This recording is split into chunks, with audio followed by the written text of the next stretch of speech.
Assalamu alaikum wa rahmatullahi wa barakatuh. My dear viewers, today I would like to talk about traps of Satan, Shaitan, for the new Muslims. What are the traps of Satan for new Muslims?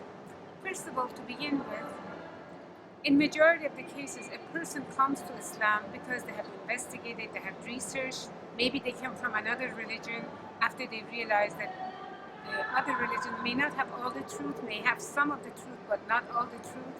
They come to Islam, they research, they realize this is the only true religion with the Holy Book, Quran, untouched, untampered, preserved all the way from the time of Prophet Muhammad, peace be upon him.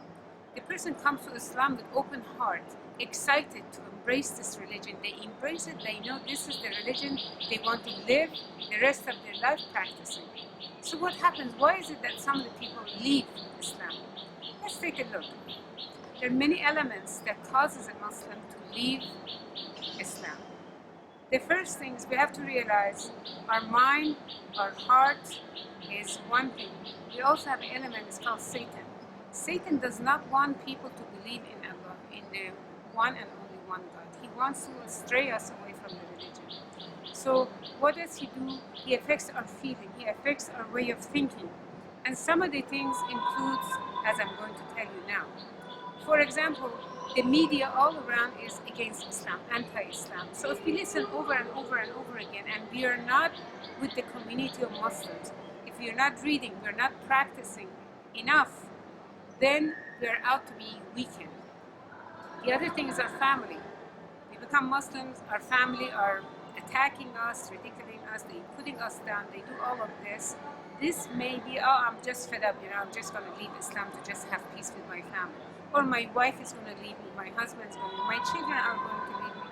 It's basically family and society pressure.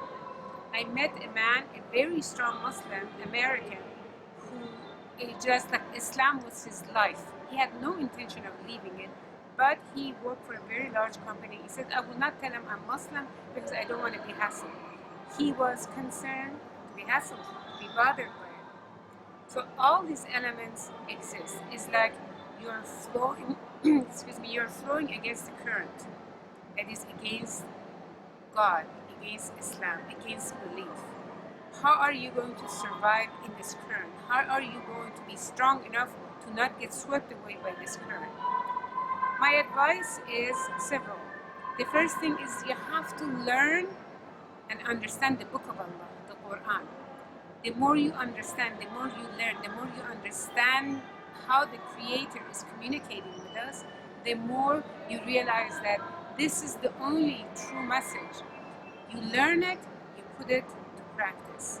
You have to know prophetic teachings and sunnah that adds the second step to your strength. You have to live among the community of Muslims. A person, Rasulullah, peace be upon him, he said, a Muslim who lives alone is like a sheep that strays away from the flock and the wolf catches it and eats it. So you have to be among the community of Muslims that practice. Take friends that encourage you to be closer to Allah rather than inviting you to go to the parties, listen to music, and do things that is displeasing to Allah subhanahu wa ta'ala.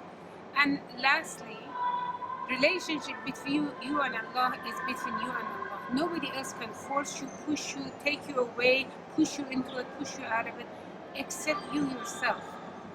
Who would we surrender? Do we surrender to Allah, the Lord of the world, or do we surrender to society pressure, to the temptation to Satan? Naturally, you know the answer. I hope this talk will strengthen you and help you become stronger and also help others who want to be strong in the religion. Thank you very much for listening. Assalamu alaikum wa rahmatullahi.